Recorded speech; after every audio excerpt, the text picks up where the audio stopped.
अकबर औलिया भी इस ज्ञान को नहीं समझ पाए और अपना पूरा जीवन इन जंत्रों मंत्रों में, तंत्रों में, इन पूजा पाठ में, हवन यज्ञ में, इन परिक्रमाओं में, इसी में अपना पूरा जीवन व्यर्थ करके चले गए।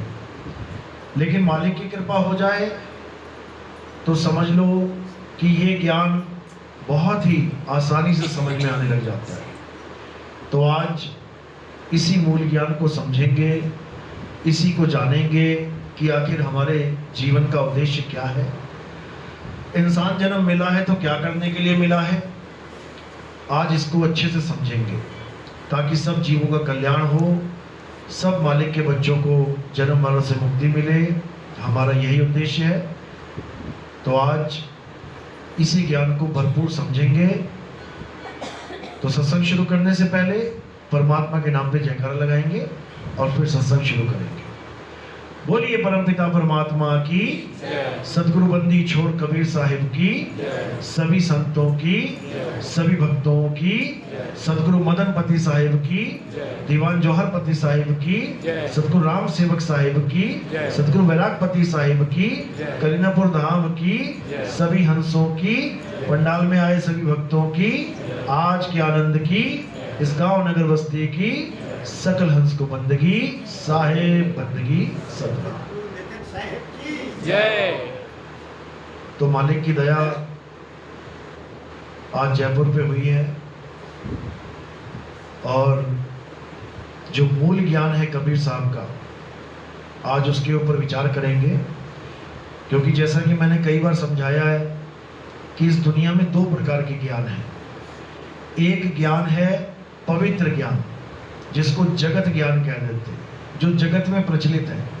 आप कहीं भी चले जाओ, हिंदू धर्म में, मुस्लिम में, सिख में, ईसाई में, कहीं भी चले जाओ, तुम्हें कुछ ना कुछ ज्ञान जरूर मिलेगा। तुम्हें कोई ना कोई कुछ ना कुछ बताने वाला मिल जाएगा। पाप से लेके पुण्य तक बताने वाला मिल जाएगा। पाप भी करवा सकता है तुमसे भगवान के नाम पे। क्या पता कोई ऐसा मिल जाए जो कह दे बकरे घाट, माता को खुश करना है, भैरव बाबा को खुश करना है, दे बलि। तुम सोचोगे शायद सच में ऐसा खुश हो जाएगा। तुम गलती से पुण्य की जगह पाप करने लग जाओगे, वो भी भक्ति में शामिल कर दोगे कि ये तो बहुत बड़ा भगत है माता का, हर साल बकरा चढ़ाता है। ये नहीं पता कि हर साल अपनी कर्मों की जो ढेरी है उसको और बढ़ा लेता है, हालत खराब हो जाएगी। तो ऐसे भी हैं जो तुम्हें भक्ति के नाम पे तुम्हें कातिल बना दे, तुम कत्ल करते चले जाओ जीवों के। और अगर कोई नहीं भी कत्ल करवा रहा है तो क्या पता वो तुम्हें और कोई ज्ञान पकड़ा दे। कोई कहे कि नाम जपने से परमात्मा मिलेगा। अब भोला जीव है बेचारा, क्या करे, सोचेगा बाबा जी बैठे हैं, भगवा चोला पहन रखा है, कह रहे हैं राधे राधे करने से, राम राम करने से भगवान मिल जाएगा। अब बेचारा करे तो क्या करे, कर लिया विश्वास, चल पड़ा उनके रास्ते पे। क्या बन बैठा, जपी जपी बन बैठा। क्यों? क्योंकि जपी बाबा जी मिल गए उसको। थोड़ा आगे चला कोई तपी बाबा जी मिल गए, वो कहते नहीं, परमात्मा को पाना है तो शरीर को कष्ट देना पड़ेगा, यात्राएं करो पैदल, हजारों किलोमीटर की यात्राएं करवा दी, भूखे रहना सिखा दिया, नंगे पैर चलना सिखा दिया, काया को कष्ट दिलवा दिया। सोच रहे अब परमात्मा मिल जाएगा, नहीं मिलेगा। ये भी पवित्र ज्ञान में ही आता है। तो ये जब तब पूजा पाठ हवन यज्ञ करवाने वाले भी आपको जीवन में मिलेंगे और बैठेंगे यहाँ पे। कहीं भी चले जाओ, किसी भी गांव में चले जाओ, कोई भी त्योहार आ जाए, देखो क्या होता है, पूरा गांव एक ही रास्ते पे चला हुआ है, वही जो कोई बता के चला गया। तो ये सब पवित्र ज्ञान में आता है। मुसलमान धर्म में चले जाओ, वहां तुम्हें नमाजें सिखा दी जाएंगी, कोई पूजा पाठ नहीं करना है, कुछ नहीं करना है। क्या करना है? 5 टाइम नमाज पढ़नी है, इससे अल्लाह मिल जाएगा, जन्नत मिल जाएगी, और तुम उसी में लग गए। ये भी पवित्र ज्ञान कहलाता है। तुम सिखों में चले गए, तुम्हें गुरुद्वारे में जाना सिखा देंगे, तुम्हें गुरु ग्रंथ साहब पढ़ना सिखा देंगे, वाणियाँ गुनगुनाते फिरोगे, ज़्यादा से ज़्यादा वाहिगुरु वाहिगुरु जपना सिखा देंगे। ये भी पवित्र ज्ञान में आता है। ईसाइयों में चले गए तो हालेलुया करना सिखा देंगे, बाइबल पढ़ना सिखा देंगे, ये भी पवित्र ज्ञान में आता है। यानी तुम कहीं भी चले जाओ, तुम्हें पवित्र ज्ञान समझाने वाले हजारों लाखों लोग मिल जाएंगे। लेकिन मूल ज्ञान बताने वाला तुम्हें कोई नहीं मिलने वाला, क्योंकि मूल ज्ञान कोई इंसान बता ही नहीं सकता। मूल ज्ञान कौन बताता है? मूल ज्ञान स्वयं परमात्मा बताते हैं, वही लीला करते हैं, वही तुम्हारे जीवन में नौतम सूरत रूपी संत को भेजते हैं। जो कबीर साहब है वो कौन है? नौतम सूरत है वो। नौतम सूरत का मतलब जो इस संसार को भी जानता है और अपने घर को भी जानता है। वो संसार में आके फंसता नहीं है जैसे हम और तुम फंस गए। सूरत तो हम भी हैं लेकिन फंस गए हैं, और वो निकालने वाला है यहाँ से। इसीलिए ज्ञान गुदड़ी पढ़ोगे, उसमें आता है नौतम नाम साहिब का रूपा। अब ये नौतम क्या है? ये कबीर साहब का वो स्वरूप है जो हमें दिखाई देता है। जो काया धारण करके वो आ रहे हैं, वो कौन आ रहा है? नौतम सूरत आ रही है। परमात्मा नहीं आ रहा है, वो शब्द गुरु नहीं आ रहा है, क्योंकि परमात्मा शब्द गुरु अचल है, वो कभी चलता नहीं है। उसकी महिमा नौतम सूरत गाते हैं। क्या बोलते हैं? आवे ना जावे, जन्मे नहीं मरे, सो निज पीव हमारा हो। ये कबीर साहब गा रहे हैं कि आवे ना जावे, मेरा परमात्मा कभी आता जाता नहीं है, लेकिन जीवों के कल्याण के लिए एक लीला कर देते हैं जिसको नौतम सूरत की लीला कहते हैं। तो वही लीला हर बार होती है।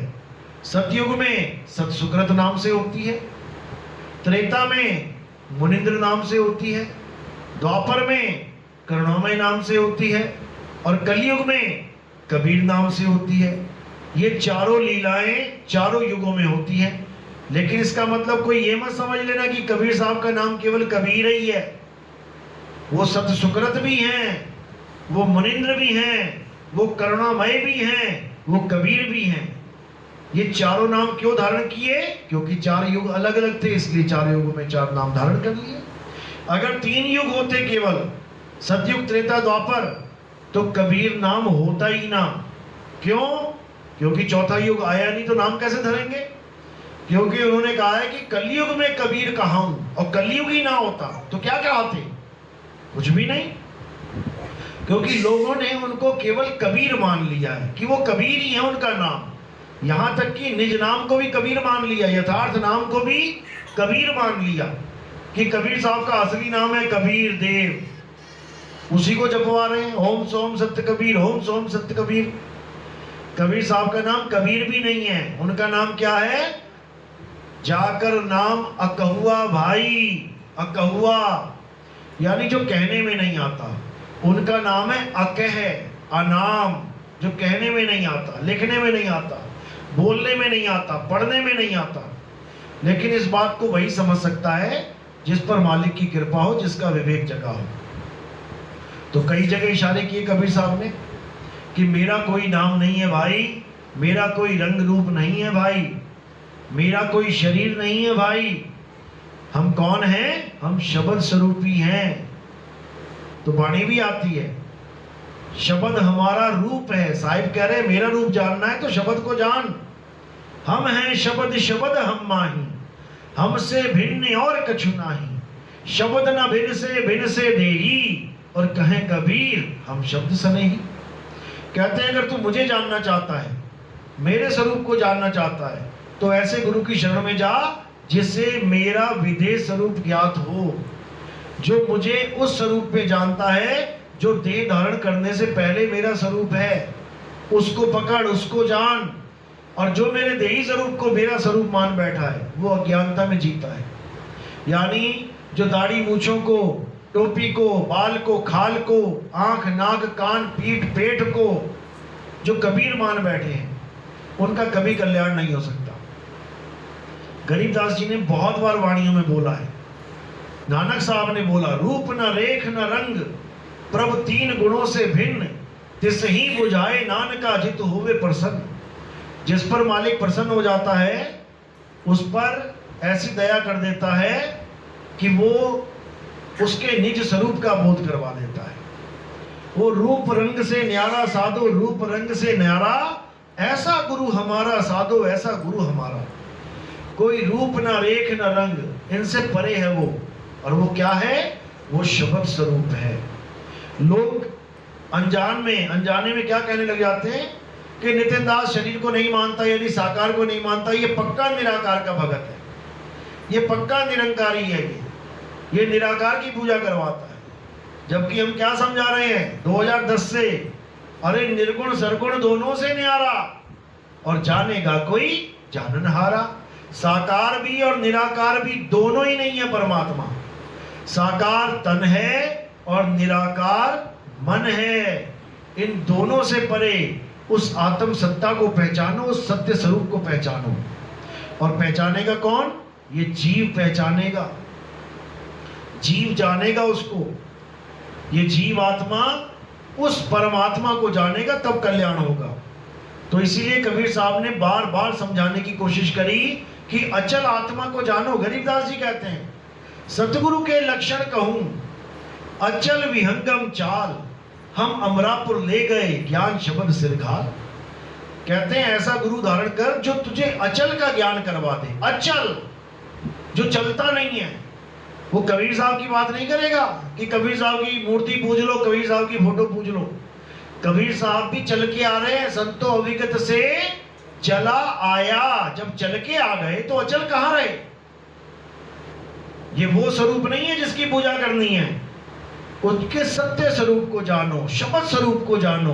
बीजक में क्या लिखा है? शब्द हमारा तू शब्द का, सुन मत जा सरक, और जो चाहे निज रूप को तो शब्द ही ले परख। कहते हैं शब्द हमारा, यानी मेरा स्वरूप क्या है? शब्द स्वरूप है। तू शब्द का, तू भी शब्द स्वरूप है। अपने आप को जीव बना मान के बना बैठा हुआ, अपने आप को काया माया मान के बैठ गया। शब्द हमारा तू शब्द का, सुन मत जा सरक। अब ये क्यों बोला? क्योंकि बड़ा अटपट ज्ञान है ये, जल्दी समझ में नहीं आता।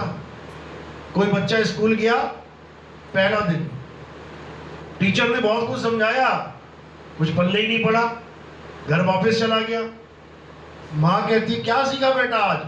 अरे पता नहीं क्या क्या सुनाते रहे गुरुजी, समझ में नहीं आया कुछ। तो माँ कभी नहीं कहेगी कि बेटा तू दोबारा स्कूल मत जाना। क्या बोलेगी? कहेगी बेटा आज पहला दिन है, कल फिर जाना, परसों फिर जाना। धीरे धीरे धीरे करके तुम्हें वो ज्ञान समझ में आने लग जाएगा जो आज नहीं समझ में आ रहा है। तू सड़क के मत आ जाना, स्कूल से छोड़ के मत आ जाना इस क्लास को, बैठना वहां पे, कभी ना कभी दया होगी। जिसके लिए बोला धीरे धीरे रे मना, धीरे सब कुछ होए, और माली सींचे 100 घड़ा, ऋतु आए फल होए। यानी ऐसा नहीं है कि आज ही आम बोए और तुम आज ही 100 घड़े डाल दो और कहो कि पेड़ नहीं निकल रहा, फल नहीं मिल रहा, ये तो बेकार है। ऐसा नहीं है, ऋतु आए फल होए। तो जब समय आएगा अपने आप समझ में आने लग जाएगा। तो इसीलिए क्या बोला कि धीरे धीरे रे मना। ये जल्दबाजी का ज्ञान, ये काम नहीं है। ये ज्ञान जल्दबाजी में समझ में ही नहीं आता। तो कह रहे हैं सुन मत जा सरक, भले तुझे नहीं समझ में आया। आज कितने लोगों के फोन आते हैं हमें, 1-1 साल से सुन रहे हैं लेकिन समझ में ही नहीं आ रहा, विरोध करते हैं। 1 साल 2 साल 3 साल से विरोध कर रहे हैं। क्यों? क्योंकि सुन तो रहे हैं लेकिन समझ में नहीं आ रहा। लेकिन साहिब समझा रहे हैं कि तब भी सरकना मत, छोड़ना मत। भले तू विरोध कर रहा है लेकिन नितिन दास के सत्संग सुनते रहना। धीरे धीरे धीरे परमात्मा की ऐसी कृपा हो जाएगी कि हर बात समझ में आने लग जाएगी, हर बात। वो जयपुर वाले को देख लो, आज से 5-7 साल पहले हम समझाते थे कि गुरु देह नहीं होता है, गुरु शब्द होता है। गुरु देह नहीं, गुरु शब्द है। नहीं समझ में आ रही थी। अब उसका गुरु जी बाहर आ गया, अब क्या कह रहा है कि मैनेजमेंट वालों तुम कर लो, शरीर की कितनी सेवा करनी है, मेरा गुरु तो शब्द गुरु है, रोज आशीर्वाद दे रहा है। अब बताओ, अब कहां से शब्द गुरु आ गया तेरा? जब हम समझा रहे थे तब समझ में नहीं आ रहा था, लेकिन समझ में आ भी रहा था, तभी तो आज मुंह से ये बात निकली। तो इसीलिए कबीर साहब कहते हैं कि देर सवेर समझ में आएगा जरूर। तो देखो आ गया, भले हमारा समर्थन ना करे लेकिन बात का समर्थन तो कर दिया ना कि शब्द गुरु नाम की भी कोई चीज है बेटा, इसी को पाना है, और इसको नहीं पाया तो बर्बाद हो जाएगा। तो इसीलिए कबीर साहब ने शब्द गुरु की महिमा गाई है, नानक साहब ने शब्द गुरु की महिमा गाई है, रविदास जी महाराज ने शब्द गुरु की महिमा गाई है। नानक साहब तो खुलेआम कहते हैं कि शब्द गुरु सुरत धुन चेला। उन्होंने कभी नहीं कहा कि ग्रंथ गुरु, उन्होंने कभी नहीं कहा कि कोई देही गुरु, उन्होंने कभी नहीं कहा कि कोई राजा गुरु या प्रजा गुरु। वो कहते हैं शब्द गुरु और सुरत धुन चेला। लेकिन किसके बात समझ में आ रही है? किसी के भी नहीं। इन बातों को केवल वही समझ सकता है जिनके जीवन में शब्द भेदी गुरु आ गया है। वो तो 1 मिनट में समझ जाएगा कि किसकी बात चल रही है। नहीं तो हर इंसान गुरु के नाम पे शक्ल ढूंढ रहा है, शरीर ढूंढ रहा है, किसको गुरु बोलूं। अब किसी को कह दो ना ज्ञान गुरु है तो किसी के समझ में ही नहीं आ रही बात। तो शरीरों को गुरु वो मानते हैं जिनका बुद्धि विवेक बहुत छोटे लेवल का होता है, और शब्द को गुरु वो मानते हैं जिनका बुद्धि विवेक बहुत ऊंचे लेवल का होता है। तो कबीर साहब ने शब्द गुरु की महिमा गाई है। शब्द गुरु को हमेशा अंग संग बोला है। देही गुरु तो दूर भी हो सकता है, तुम जयपुर में हो, वो मुंबई में बैठा है, वो दूर भी हो सकता है। लेकिन शब्द गुरु वो कभी दूर नहीं हो सकता। नर नारी और कीट पतंगा सार शब्द सभी के संगा, यानी शब्द गुरु सभी के संगा। तुम कहीं भी चले जाओ, तुम्हारा गुरु तुम्हारे पास रहेगा। मोको कहां ढूंढे रे बंदे, मैं तो तेरे पास में गाते ही हैं, लेकिन समझते नहीं है।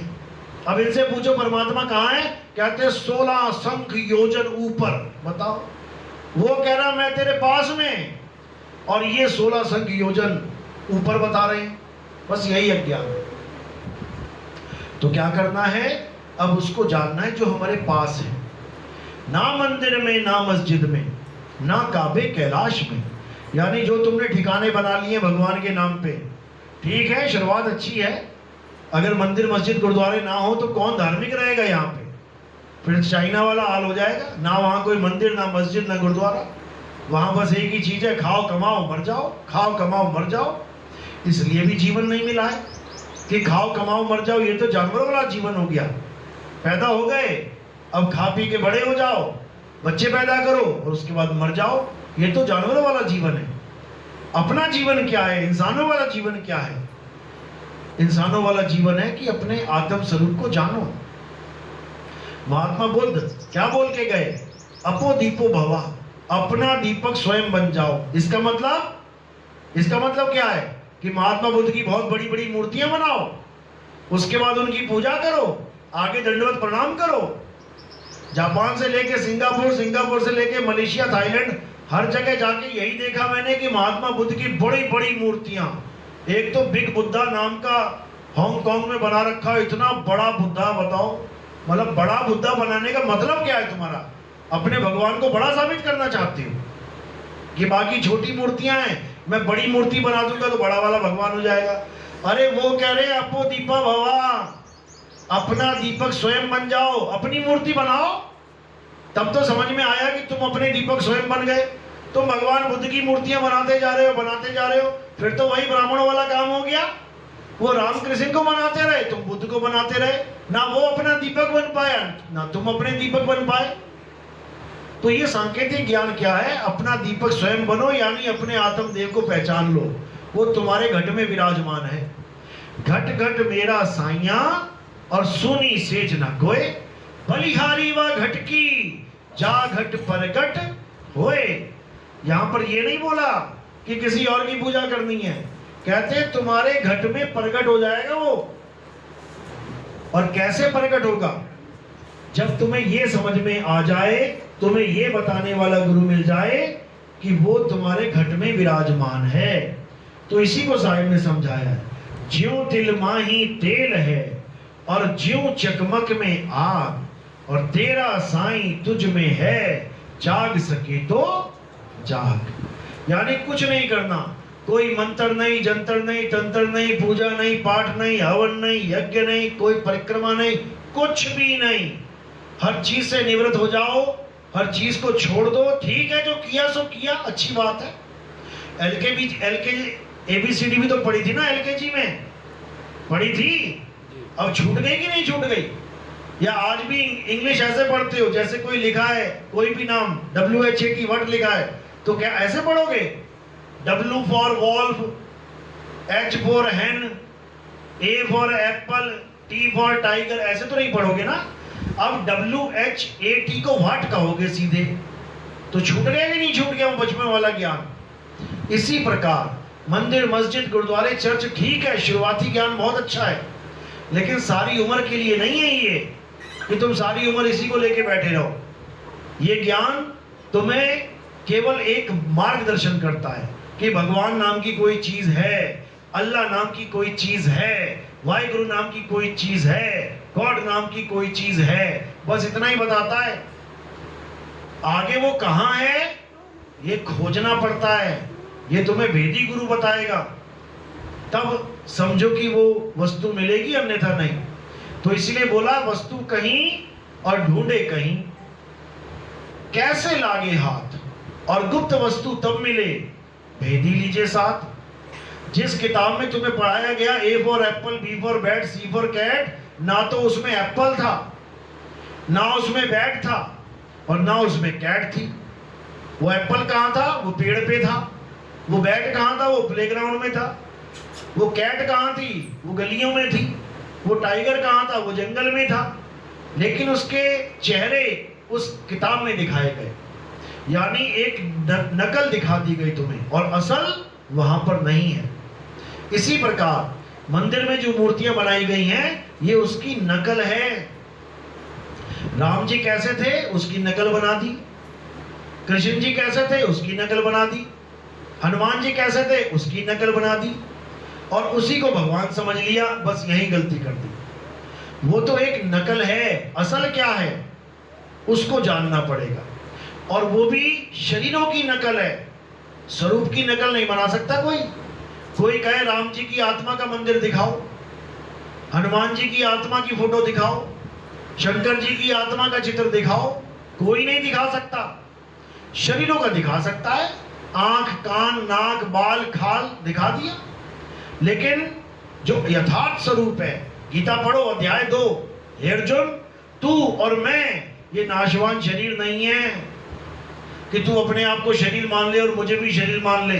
हे अर्जुन, जो मुझे नर रूप में मानते हैं, जो मुझे इंसान समझते हैं, वो मूर्ख हैं। मूर्ख की संज्ञा दी है वहां पे, अज्ञानी की संज्ञा दी है। यानी मुझे जो शरीर यानी इंसान मान रहा है वो मुझे जानता ही नहीं। मैं शरीर नहीं, मैं आत्मा हूं, अजन्मा हूं। जहां पर ये बोला है ना कि हे अर्जुन तेरे और मेरे कई जन्म हो गए हैं, तू नहीं जानता और मैं जानता हूं, उसी का अगला श्लोक है कि मैं अजन्मा हूं। तो दो बातें कैसे कर रहे हैं वो? एक तरफ कह रहे हैं कि तेरे भी कई जन्म हो गए, मेरे भी कई जन्म हो गए, और अगले ही श्लोक में कह रहे हैं यद्यपि मैं अजन्मा हूं। अब ये क्या बोला, ये क्यों बोला? क्योंकि दोनों श्लोकों में दोनों स्वरूपों का वर्णन हो गया।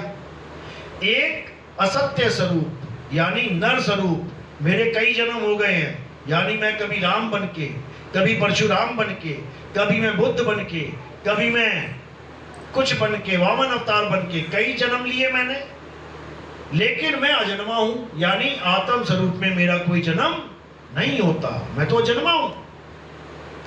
जैसे वो अजन्मे हैं ऐसे ही हम सब अजन्मे हैं, हमारा कभी जन्म होता ही नहीं है। जन्म किसका होता है? शरीरों का। मरता कौन है? शरीर मरता है, जीव अजन्मा है। इसलिए बोला गया ईश्वर अंश जीव अविनाशी। जो अविनाशी है, जिसका कभी विनाश नहीं हो सकता, उसका जन्म कैसे होगा? क्योंकि जन्म का मतलब ही मृत्यु है। जो जन्मेगा सो मरेगा, और जो जन्मा ही नहीं वो कैसे मरेगा? वो कभी नहीं मर सकता। इसलिए साहिब ने बार बार समझाया, जीव सोई जो जुग जुग जीवे, उत्पत्त परलय माही। उत्पत्त परलय यानी ये काया उत्पन्न हो रही है, प्रलय में जा रही है, उत्पन्न हो रही है, प्रलय में जा रही है, और बीच में कौन फंसा हुआ है? जीव। अब ये खुद को जान नहीं रहा मैं कौन हूं, और अपने आप को काया मान के बैठ गया। मैं लड़का, मैं लड़की, मैं आदमी, मैं औरत, मैं बच्चा, मैं बूढ़ा, मैं जवान। बस यही है अज्ञान, इसी को खत्म करना है। यानी अपने स्वरूप को जब जीव जानेगा, जीव सोई जो जुग जुग जीवे, उत्पत परलय माही, देह धरे भरमे 84, निर्भय कबहू नाही। बस एक ही प्रॉब्लम है इस जीव के साथ कि देह धारण करता है। आज जो देह धारण की है, इसको छोड़ देगा, अगली पकड़ लेगा, फिर उसको छोड़ देगा, फिर अगली पकड़ लेगा, फिर उसे छोड़ देगा, फिर अगली। बस ये रोग खत्म हो जाए तो ये अमर ही है, ये अविनाशी ही है, ये अपने सत्य स्वरूप को भूला बैठा है, इसलिए ये भटक रहा है। अब ये गुरुओं के पास जाता है, मुक्ति प्राप्त कर दे, गुरुजी मुझे मुक्ति दे दो, गुरुजी मैं मुक्त होना चाहता हूं। और गुरुजी क्या कर देते हैं, इसको मंत्रों से जोड़ देते हैं। गुरुजी इसको तंत्र मंत्र से जोड़ देते हैं कि बेटा ये नाम जप ले, कोई कह रहा राधे राधे जप ले।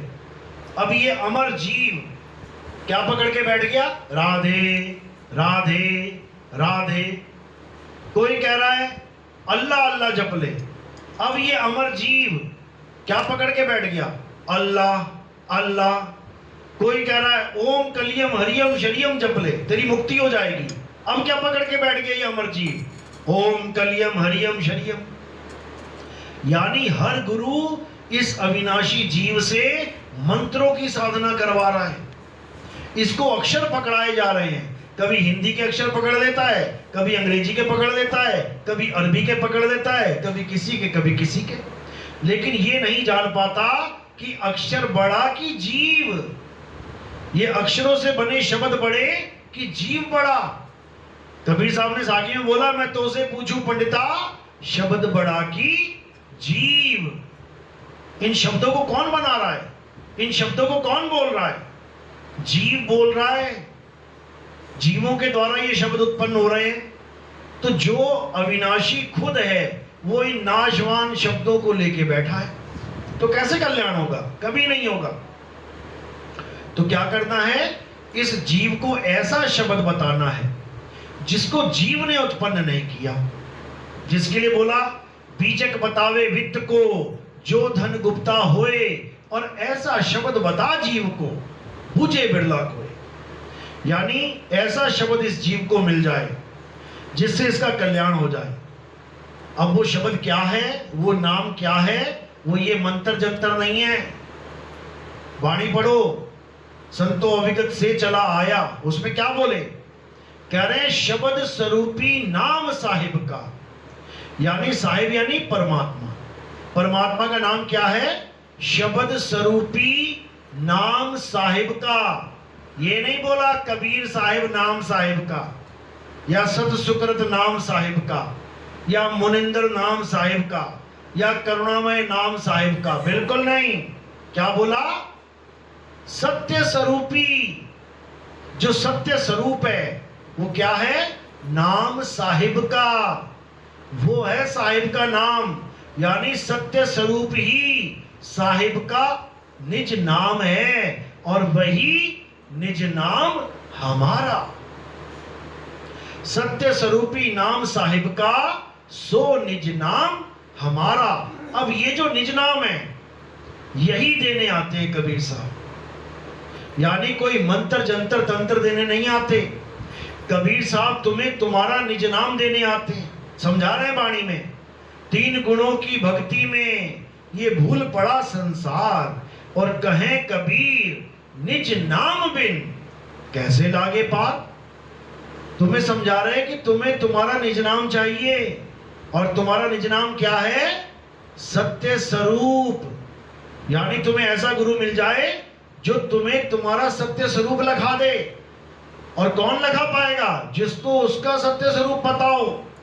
जो खुद मंत्रों में फंसा पड़ा है वो तुम्हें भी मंत्रों में फंसा देगा।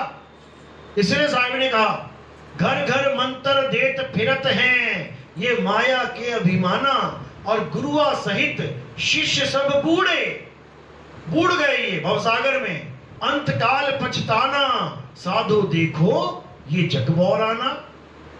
यानी जो तुम्हें मंत्र दे रहा है वो झूठा गुरु है। तंत्र मंत्र सब झूठ है, इनमें ना भर में कोई, और सार शब्द जाने बिना कागा हंस ना होए। कागा हंस कैसे बनेगा? जब उसको अपना सत्य स्वरूप प्राप्त होगा। अभी कागा बना हुआ है, कागा भी एक स्वरूप है। किस रंग का स्वरूप है? काले रंग का। और कागा से हंसा किया तो क्या बदला? स्वरूप बदल गया। अब वो कागा नहीं रहा, अब वो अपने असली स्वरूप में आ गया। जैसे तुमने काली कमली ओढ़ ली तो लोग तुम्हें काला समझने लग गए और तुम अंदर से एकदम गोरे चिट्टे हो। बाहर से काली कमली वो तुम्हें काला दिखा रही है, लेकिन तुम अंदर से एकदम गोरे हो। अब क्या हुआ? जो काले को जान रहा है वो कागा को जान रहा है, और जो कमली हटा के तुम्हारे असली स्वरूप को, गोरे चिट्टे को जान रहा है, वो हंस को जान रहा है। तो दोनों एक साथ ही हैं यहाँ पे। तो कह रहे हैं कागा से, यानी जब तुम अपने आप को शरीर मान लेते हो तो कागा बन जाते हो तुम। कागा से हंसा किया, और जब तुम अपने शरीर को अपना स्वरूप ना मान के अपने आत्म स्वरूप को अपना स्वरूप जान लेते हो तो तुम क्या बन जाते हो? हंसा। पहले भी हंसा ही थे तुम। कई लोग कहते हैं देखो ये कागा से हंसा बना रहा है नितिन दास, देखो इसका भी स्वरूप बदल रहा है। पहले काला था अब गोरा हो गया, और जो बदले सो माया। अरे वो पहले से ही गोरा था, वो मान बैठा था अपने आप को काला, वो पहले से ही गोरा था। अपने स्वरूप को जान लिया उसने तो वो हंसा बन गया, और जो नहीं जान पाया वो कागा रह गया। स्वरूप नहीं बदल गया उसका, नजरिया बदल गया। पहले वो अपने आप को शरीर मानता था, अब वो अपने आप को आत्मा जान रहा है। तो क्या पहले आत्मा नहीं था? क्या पहले भी आत्मा ही था? हंसा कागा बना बैठा था, अब कागा वृत्ति को त्याग के अपने असली रूप में आ गया। तो इसको मूल ज्ञान कहते हैं। इसमें मंत्र जंतर वाला कोई खेल नहीं है, बल्कि जो तुम नाम जप रहे होगे वो भी छुड़वा दिए जाएंगे। छोड़ दे इसको, क्योंकि गुरु का काम है नाम छुड़वाना। कौन से वाले? असत्य नाम। और गुरु का काम है नाम लखाना। कौन सा वाला? सत्य नाम। तो कह रहे हैं सत्य नाम को जान के दूजा दे बहा। उस एक नाम को जान ले जो सत्य है, और दूजे वाले को बहा दे जो तू हिंदी पंजाबी उर्दू फारसी के लेके बैठा है। एक नाम को जान के दूजा दे बहा, और चंचल से निहिचल भया, नहीं आवे नहीं जा। पहले चंचल हुआ पड़ा था, अब नीचल यानी अचल हो गया, अब आएगा जाएगा नहीं। इसी को समझना है, इसके अलावा सब अज्ञान है। तो कबीर साहब इसी शब्द की महिमा गाते हैं। और शब्द कोई एक नहीं है कि कोई कहे हमारे गुरु भी शब्द कोई महान बता रहे हैं, तुम्हारा गुरु भी शब्द को महान बता रहा है। और पूछो कौन सा शब्द? तो कोई कह रहा है जाप, कोई कह रहा अजपा, कोई कह रहा अनहद। शब्दों में भेद है। करें शब्द शब्द बहुअंतरे, सार शब्द मत लीजिए। और कहें कबीर जहां सार शब्द नहीं, दरिक जीवन सो जीजे। यानी शब्दों शब्दों में भी बहुत बड़ा अंतर है। कुछ जाप शब्द लेके बैठे हैं, कुछ अजपा जाप शब्द लेके बैठे हैं, कुछ अनहद नाद शब्द लेके बैठे हैं, और बाकी सार शब्द की महिमा गाते हैं। तो तीनों को कबीर साहब ने छोड़ने की बात कर दी। जाप मरे, अजपा मरे, अनहद भी मर जाए, और सुरत समाये शब्द में। कौन सा? सार शब्द। वाको काल ना खाए, यानी अगर काल से बचना है तो सारे मंत्रों को त्याग दो। ये श्वास उच्छ्वास की जो भक्ति चल रही है इसको त्याग दो, क्योंकि साहिब कह रहे हैं नहीं प्राण में, नहीं पिंड में, और ना ब्रह्मांड आकाश में। मना कर रहे हैं कोई प्राण में मैं नहीं बैठा हूं कि तुम प्राण योग करने लग गए, तुम प्राणों में परमात्मा ढूंढने लग गए, नहीं मिलेगा। नई श्वासों की श्वास में, कह रहे हैं श्वासों में भी नहीं मिलेगा। खोजी होए तुरंत मिल जाऊं, एक पल की तलाश में। अगर भेदी गुरु मिल गया तो कहते हैं एक पल में बता देगा तुम्हें, तुम्हारी खोज पूरी हो जाएगी। कहें कबीर सुनो भाई साधो, मैं तो हूं विश्वास में। उसके बाद दुनिया इधर से उधर हो जाए, लेकिन तुमने पूरे विश्वास के साथ उस ज्ञान को समझना है, उसको जानना है, तब कल्याण होगा, अन्यथा नहीं होगा। तो साहिब यही समझा समझा के चले गए, लेकिन ये जीव बेचारा समझ ही नहीं पाया। और ये सारा ज्ञान कैसे बोला उन्होंने? भाग के भाग के बताया सार शब्द के बारे में, आदि नाम के बारे में। तो वाणी में बोल के भी गए, आदि नाम हम भाग सुनाया और मूर्ख जीव समझ नहीं पाया। इस वाणी को भी नहीं समझ पाए ये मूर्ख।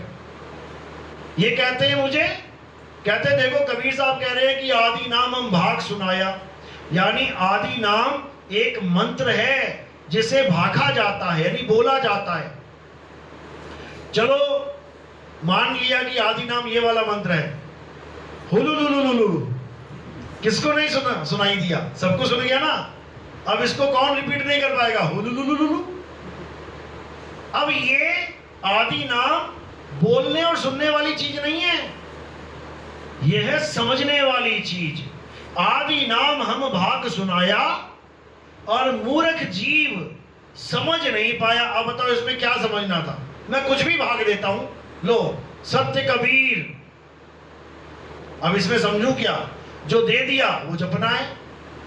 मैंने भागा कलिंग कलिंग कलिंग, अब इसमें मैं समझू क्या? जो दे दिया वो जपना है। मैं भागूंगा आऊं माऊं चाऊं, अब इसमें समझू क्या?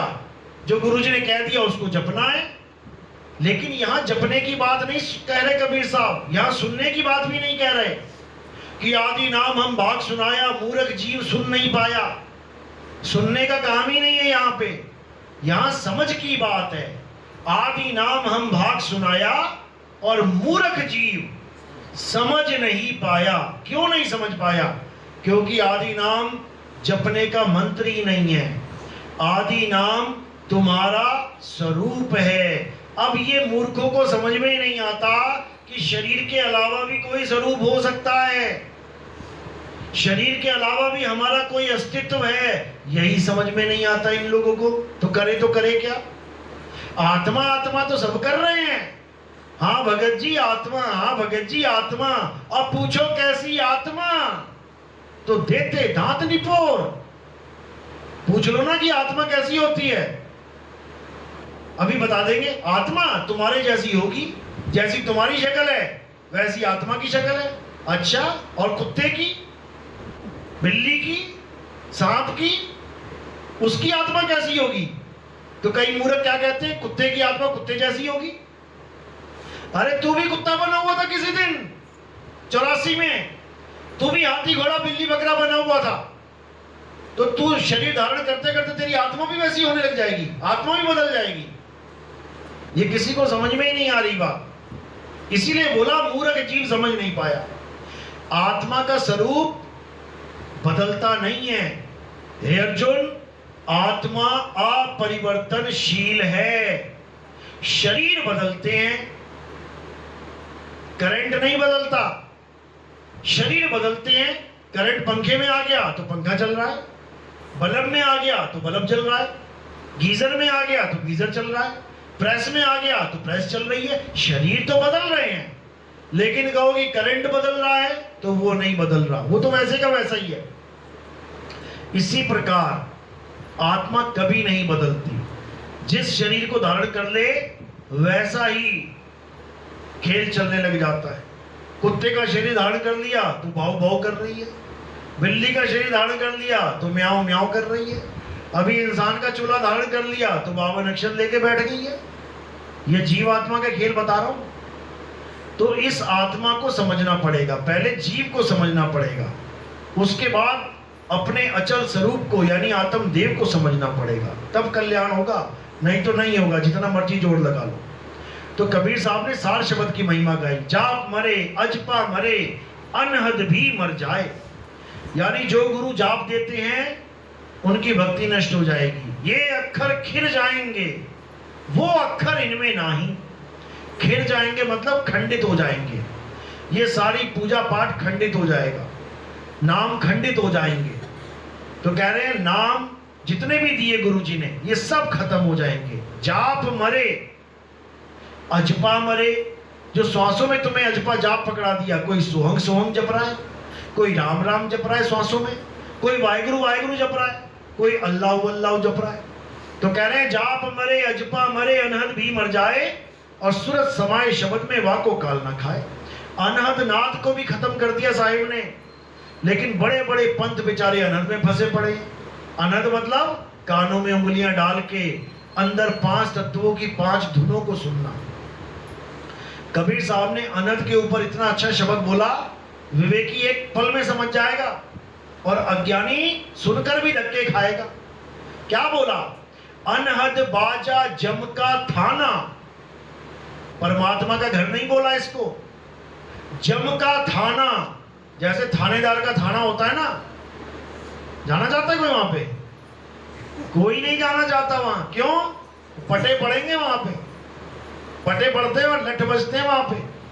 तो कह रहे अनहद बाजा जम का थाना, यानी जम राजा का थाना है वो, वहां पे सबको रोक लिया उसने। इसी अनहद नाद में बड़े बड़े ऋषि मुनियों को उलझा के रख दिया। अनहद बाजा जम का थाना, पांचों तत्व करे घमसाना। अनहद बाजा विधि विधि बाजे, और सार शब्द धुन न्यारी गाजे। दोनों का निबेड़ा कर दिया कि ये 5 नाम अनहद बाजा, ये भाई जम का थाना है, ये तुम्हें बर्बाद कर देगा। और सार शब्द न्यारी धुन गाजे, वो बिल्कुल न्यारा, इतना न्यारा है कि तुम सोच भी नहीं सकते। यानी 3 लोक में उसकी जैसी कोई आवाज है ही नहीं, इतना न्यारा है। न्यारा यानी भिन्न, उसके जैसा यहां कुछ है ही नहीं। इसीलिए काल भगवान उसकी नकल नहीं मार सकता, नहीं मार सकता। वो तुम्हें 5 तत्वों की नाद तो सुनवा सकता है, लेकिन सार शब्द उसके पास कॉपी नहीं कर सकता। इसीलिए कबीर साहब ने, जब काल के साथ वार्ता हुई, कबीर साहब ने कहा कि मैं अपने जीवों को बचाने के लिए आ रहा हूं। तो काल कहता कि अगर आप जीवों को ले जाओगे तो मेरी दुनिया तो खाली हो जाएगी, लेकिन आप लेके कैसे जाओगे, क्या करवाओगे? तो कबीर साहब कहते हम परमात्मा का नाम देंगे। कहते आप एक नाम दोगे, हम लाखों नाम देंगे, करोड़ों नाम देंगे। तो कबीर साहब कहते हमारा नाम जाप नहीं होगा, अजपा होगा। तो काल कहता हमारा भी अजपा होगा, सांसों में अजपा करवा देंगे, मुंह से नहीं जपवाएंगे। तो साहिब कह रहे हमारा नाम धुन होगा। वो कहता हमारा भी नाम धुन होगा, आपकी एक होगी, हमारी 5 हो जाएंगी। तो साहिब कहते हैं कि मेरी जो धुन है वो 3 लोक में वैसी कोई धुन होगी नहीं। वहां जाके काल भगवान फंस गया कि अब क्या करें। तो ये वही धुन है जिसकी कॉपी काल भगवान नहीं कर सकता। इसीलिए मैं कहता हूं कि तीसरी दीक्षा तभी होती है जब गुरु से पूछो कि मुझे कैसी धुन मिली है, क्योंकि असली धुन को छोड़ के नकली धुन की हर कॉपी है। यहाँ पे जो असली धुन है उसके साथ कुछ और भी होता है, अनुभव ज्ञान है वो। जैसे अगर तुम्हें शेर दिख जाए तो दिख तो गया, उसके साथ कुछ और भी होगा ना। क्या होगा? घिग्गी बन जाएगी तुम्हारी, समझो। तो वो जो अनुभव ज्ञान होता है उससे क्या क्या हुआ ये पूछा जाता है, क्या क्या हुआ। और जब वो बताता है तो समझ में आ जाता है कि इसको असली नाम मिला है कि नकली नाम मिला है। यानी चीज तो तुम्हारे पास ही प्रकट होगी, लेकिन काल भगवान धोखा देने में 1 नंबर है। वो इतना बड़ा धोखेबाज है कि तुम्हारे सामने तुम्हारा गुरु बन के खड़ा हो जाएगा। तुम कहोगे नहीं जी गुरु जी तो हैं ये। आज रामपाल जी के चेले, मधु परमहंस जी के चेले, राधा स्वामी के चेले इसी में तो उलझे पड़े हैं कि आप कहते हैं गुरु जी जेल में, हमें तो रोज दर्शन होते हैं। अरे वो काल भगवान है जो तुम्हें दर्शन दे रहा है। इंदुमती को भी दिए थे, वो तो काल भगवान का भेद कबीर साहब ने बता दिया था इंदुमती को कि मैं जा रहा हूं, लेकिन बेटा काल भगवान मेरा रूप धारण करके आएगा। उसका माथा छोटा होगा, आंखें पीली होंगी। अब बताओ, ये सांकेतिक ज्ञान बता रहा हूं। वो आज तक छोटा माथा बड़ा नहीं हो पाया और पीली आंखें सफेद नहीं हो पाई। आज भी गुरु लोग यही बोलते हैं कि मेरे रूप में काल भगवान आएगा, उसका माथा छोटा होगा, आंखें पीली होंगी। बताओ, वो छोटे माथे को बड़ा नहीं कर सकता क्या? जब वो हर चीज की कॉपी कर सकता है तो इसकी क्यों नहीं कर सकता? असल में ये सांकेतिक ज्ञान है। कबीर साहब ने वहां ये बोला था, बेटा काल भगवान शरीर धारण करके आएगा, लेकिन मैं शरीर हूं ही नहीं, मैं हूं ही नहीं। समझ जाना काल है, क्योंकि मैं देश स्वरूप नहीं, मैं विदेह स्वरूप हूं। मैं काया स्वरूप नहीं, मैं शब्द स्वरूप हूं, इसीलिए बोला शब्द ना बिन से देही। और कहें कबीर हम शब्द से नहीं, यानी मैं देह स्वरूप का प्रेमी नहीं हूं, हम शब्द स्वरूप के प्रेमी हैं, हम शब्द गुरु के प्रेमी हैं। बोलिए परमपिता परमात्मा की सदा ही जय हो। कितने भगत नए आए आज? हाथ खड़ा करो।